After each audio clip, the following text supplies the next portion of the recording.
Okay, it's Ninusha again. Okay, so hope everybody had a good lunch. And thank you again to the RAW Program Committee for giving us the opportunity to be here with you today. So I'll be telling you a little bit about the crazy idea we had a few years ago. But before, just how did we come to that? So Flying Sharks is now 3 years shy of becoming 20 years old. This is our very first order, small devil ray to the L'Oceanographic Aquarium in Valencia in Spain, modular. We were absolutely scared shitless, pardon my French. I mean, this was our first order, invoice number 1. We had to get this right. And we were a little scared that the cephalic lobes could present a problem with the filtration in the middle, so we devised this, what we thought was a very clever system where all of the filtration is in that second tank that you see in the front, while the devil ray would actually swim in a nice clear tank with no filtration at all. So we thought this was pretty smart.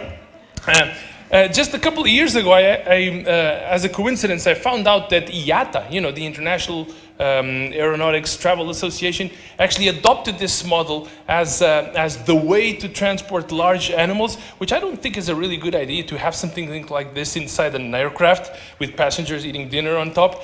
And also, they didn't give us credit, which really pissed me off. Anyway, so a couple of years after, we moved some sunfish to the Georgia Aquarium. A little more sophisticated system, but still very, very crude. We weren't measuring pH or anything on the trip.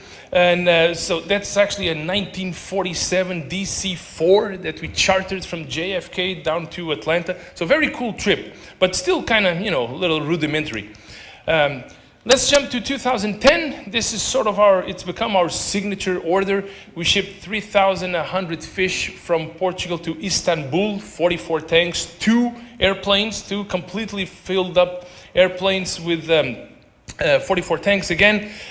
Many of those fish were collected in the Azores. That's when we started operating the Azores.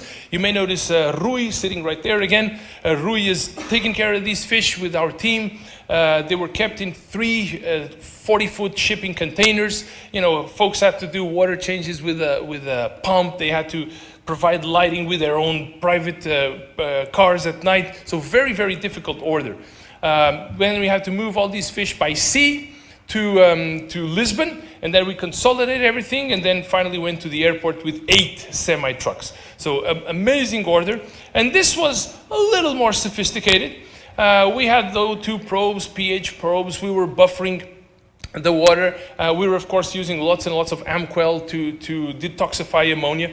And we started using protein skimmers for the first time in the transport, which was a game changer for us, because obviously every couple hours, if you're in a gas station or whatever, you dump that gunky water from the protein skimmer. And just imagine you do that 5, 6, 7 times in the transport.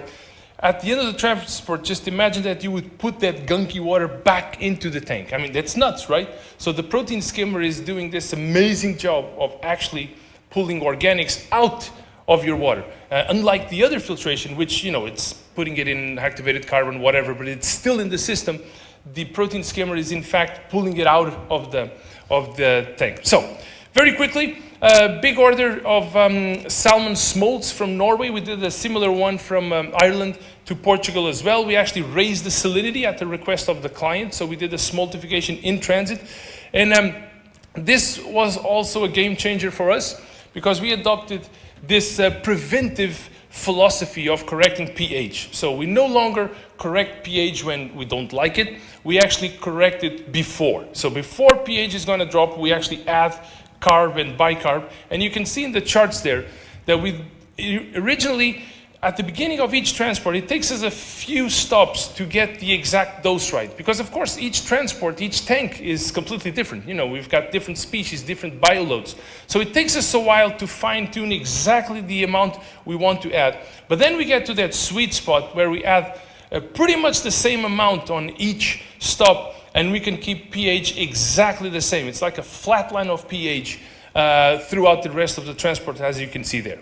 So this is what got us thinking, okay, this is all fun, but there's got to be a better way, a smarter way to do these transports. And that's when Rui, right there again, came up with this idea. Let's just have a big-ass shipping container with Pardon me, I watched too many Simpsons in South Park growing up. That's where my English comes from. So anyway, we came up with this idea, and Rui just drew this on Google SketchUp initially. And we just started fine-tuning this thing. You know, we want to have like really cool filtration, and we want this to be like this badass transport unit that's just going to move fish all over the world. And we started playing with it. We started calling it a transport unit, and then we thought, oh, wait a minute, it's not really just a transport unit. This is kind of like our holding station on wheels. We can actually move this thing to South Africa, to Kazakhstan, to the US, wherever, and we can have this thing there for months and months collecting fish. So it's not just to move fish. So temperature controlled, of course, and we can, you know, the idea is to get voltage from all sorts of different power inputs, you know, 110 if we're in America, 220 in Europe, 380 if we're on a merchant vessel, because that's the voltage they operate. LED lighting, you know, we want the whole broad spectrum, lots of water. And then we want to be able to correct all the parameters automatically. And, you know, our ammonia, our pH, our oxygen, we want to be able to do all that. Coffee machine, of course, very important when you're moving live fish. So we thought, okay, well, this is a great idea. Let's go ahead and do this. But this is going to cost a lot of money. So we started looking around, you know, we did our calculations, and we heard about these Iceland, Liechtenstein, Norway grants. This is a thing that we have in Europe. These three countries are not part of the European Union, but they had this great idea. Let's give the European Union a lot of money, and we can get the benefits of being in the European Union, like the tax benefits, while not being in the European Union. This is a photo I've taken many times outside the Reykjavik airport in Iceland. I go there all the time to get live codfish. So they don't want to be in the European Union, as you can see there. Obviously, they don't want the Spanish and the Portuguese and the French depleting their codfish stocks, which is what for sure would happen. But they do want the tax benefits, so they put a lot of money into the poorest countries in the European Union so that we can come up to the level of the rest of the countries. Lucky for us, Portugal, we are one of the poorest countries. So good deal. We were able to get a lot of money from these guys. This is the application process. I took care of this myself. It was a nightmare. But, you know, we crossed every T, we dotted every I, and we did get $500,000 from these people. So hooray for being poor, huh? So, okay. Then, you know, things got real, to not use the S word. The time came to choose the containers. So we came to this warehouse that basically sells containers. And these things are stacked pretty high, and we're there, okay, let me look at this one, and let me look at that one. That's my son driving the forklift, Nicola, 3. And then we finally selected a container that we were comfortable with, you know, not too much rust underneath, and it looked pretty good. So we told them, okay, let's do that one. And so that's the guy sanding the container so it can have a nice fresh coat of paint. And we felt happy about the cooling machine, of course. You know, we got to make sure that we were able to temperature control. The inside looked pretty good as well. You know, we got all the permits, all of the legislation, all the documentation was right. So we went ahead and bought this thing. Then, of course, we had to put a logo. That alone took months to decide where the logo was going to go. It was the hardest part of this whole job. But we finally got a nice logo painted. And that's the trailer, you know, just offloading the container at DKM, company in Portugal that is our partner in this project. Okay, so Rui again. I'm just there to take photos, basically. And that's us, basically, looking at, okay, how are we going to do this? So the first step, of course, was to migrate from Google SketchUp onto Inventor. Now, this is a $7,000 software that professionals, engineers and stuff use for these things. I mean, every nut and bolt is in there. You can do 3D, you can do all sorts of things. This is the kind of stuff that NASA uses. I'm not going to tell you how we got it, but if we sure as hell didn't pay 7,000 euros. But anyway, we of course had to run every single test that we possibly could. For example, when you're operating with a 40-foot shipping container, you got to make sure that this thing is able to, it's going to twist as you turn and as it's on the road, if it's on the sea. So the software does that for you. It's going to look at, is our design able to cope with some slight torsion, whether this way or this way. So you have to think about all these things. It's not just building the thing and, get on the road. So this is just, I'm not going to bore you with too much detail. You're welcome to come and find me, especially Rui, at the end. But I just want to share with you like the philosophy of this whole thing and some of the coolest details. For example, for air and oxygen, of course, we're going to have some air pumps. As much as possible, we're going to run this thing on air. But we do have some oxygen cylinders, and they're mounted in a way that I'll show you briefly, so that they feed all of the tanks. But there's also these super sophisticated electro valves that will operate a backup oxygen cylinder. So in case something happens to the air pumps or the other oxygen cylinders, there's a backup oxygen cylinder that basically feeds all of the systems.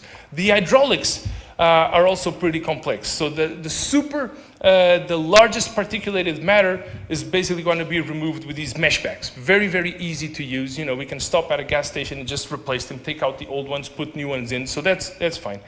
Then we've got these mechanical filters, which is regular mechanical filtration that's going to pull out slightly smaller particulated matter. Then we've got our activated carbon filters for even smaller particulated matter.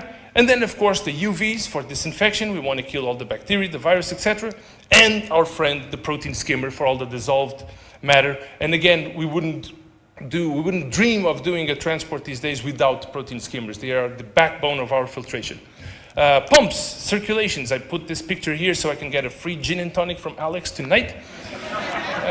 Okay, hope he's watching this. And in all honesty, we're extremely happy with the BIS pumps. I mean, just the noise, the durability, the reliability. It's really, really good stuff, and that's what we're installing beginning to end.